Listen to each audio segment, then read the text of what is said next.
Guys भाऊंच्या धक्क्यामुळे निकितामुळे हिच्यात थोडासा बदल झालेला दिसतोय। चला तर बघूयात। तर बिग बॉसच्या घरामध्ये 1,80,000 एवढी करन्सी बीबी करन्सी आलेली आहे। तर याच्यामध्ये एक्स्ट्रा जी करन्सी आहे ती जान्हवी आणि आर्याकडे आहे, 30,000 पर हेड आहे।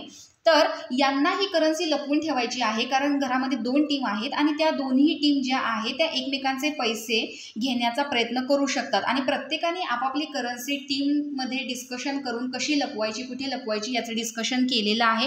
तर इकडे टीम बी आहे, तर इकडे टीम ए आहे। कुठे लपवायची, आपण कसं त्यांची करन्सी चोरून आपल्याकडे मिळवायची, त्यातून काय घ्यायचं याचं डिस्कशन होताना दिसते। तर इकडे सगळ्यांना आर्या सांगते की तुम्ही सगळ्यांनी जॅकेट घेऊन या आणि हात घालून बसा, जेणेकरून त्यांना कळणार नाही की कुणाकडे आहे।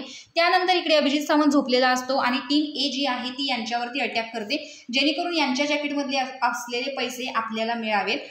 पण इथे कडाक्याचं भांडण चालू होतं, कारण ते प्रत्येक जणच प्रत्येकाच्या बेडवरती जाऊन चेक करत असतात। त्याच्यामुळे अभिजितचं जे बोट आहे ते काळं निळं झालेलं देखील असतं आणि याच्यामध्येच भांडण होताना जान्हवी म्हणते की एवढे नाजूक आहेत तर कशाला घरात आलात, घरातच जाऊन बसायचं।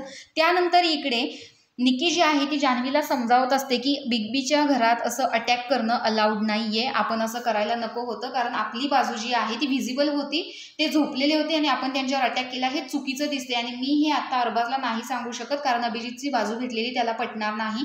आणि इकडे किचन एरियामध्ये ज्यावेळेस ती त्यांना समजावत असते की आपण हे रॉंग दिसलेलो आहोत, आपण हे चूक केलेली आहे, त्यावेळेस मात्र अरबाज तिचा अपमान करून तिथून निघून जातो। तिला वाटतं की डिसरिस्पेक्ट केलेला आहे। तर निकी देखील म्हणते की तो जोपर्यंत येणार नाही तोपर्यंत मी त्याच्याशी बोलायला देखील जाणार नाही। तर निकीचा हा बदल तुम्हाला कसा वाटला हे कमेंट बॉक्समध्ये नक्की सांगा। अशाच व्हिडिओसाठी आपल्या चॅनलला सबस्क्राईब करा। बाय।